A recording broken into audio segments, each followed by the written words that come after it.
والذين كفروا بعضهم أولياء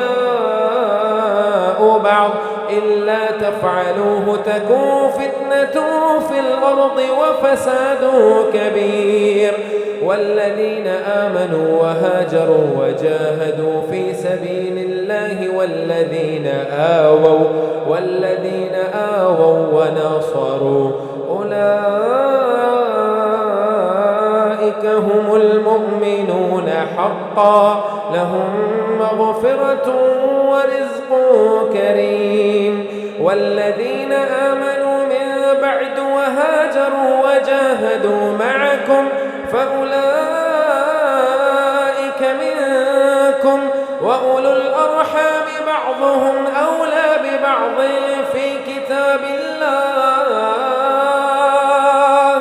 إن الله بكل شيء عليم.